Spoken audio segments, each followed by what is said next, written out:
Chapter number 11 जब बाके भाई शराब की दुकान खरीदने गए। एडवोकेट बाके भाई का असली नाम तो अवधेश था। लंबे चौड़े कद्दावर शख्सियत के मालिक थे। मैं नोशी के बेताज बादशाह, गरजती आवाज और जनरल हाउस में उनका तकिया कलाम डायलॉग, झांटे उखाड़ने से मुर्दा हल्का नहीं होता, हम जैसे नए वकीलों में उनके लिए कौतूहल पैदा करता था।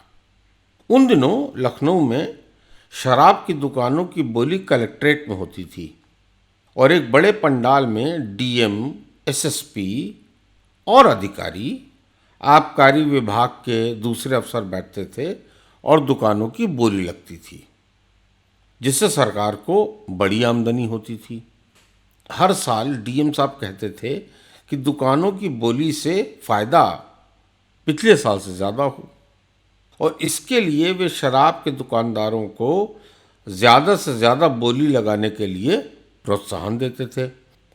उन दिनों शराब की दुकानों के बादशाह जायसवाल ग्रुप को माना जाता था, इसलिए ज़्यादातर दुकानें उनकी झोली में जाया करती थीं। उस वर्ष अशोक प्रियदर्शी लखनऊ के डीएम थे और दुकानों की बोली लग रही थी। वक्त यही रहा होगा, तकरीबन 2 या 3 बजे का दोपहर का।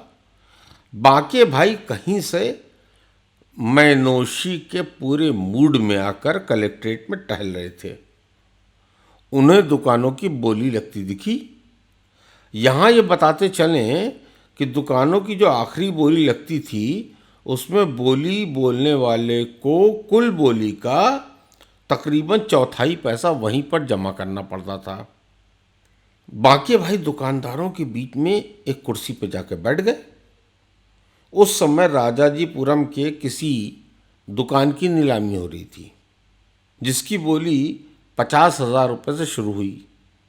जायसवाल ग्रुप के किसी नुमाइंदे ने बोली 60,000 रुपये लगाई।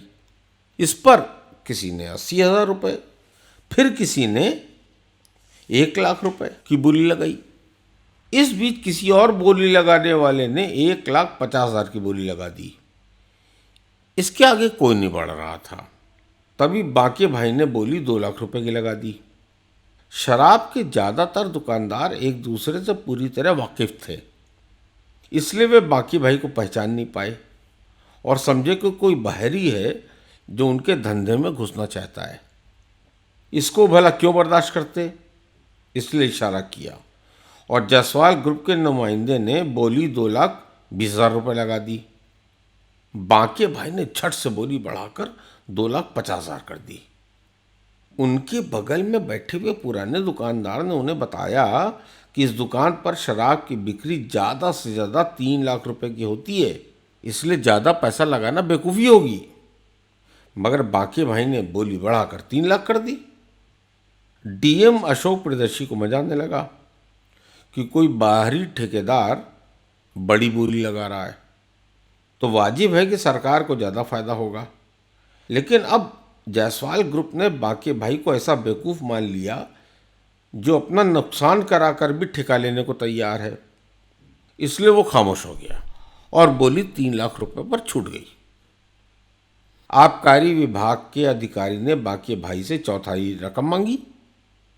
बाके भाई ने बताया कि उनकी जेब में सिर्फ 500 रुपया है। उनसे पूछा गया कि सिर्फ 500 रुपये लेकर बोली लगाने क्यों बढ़ गए भाई आप? तो बाके भाई ने कहा कि एक बोली ही तो लगाई है, कौन सा कद्दू में 3 मार दिया, झांटे उखाड़ने से मुर्दा हल्का नहीं होता।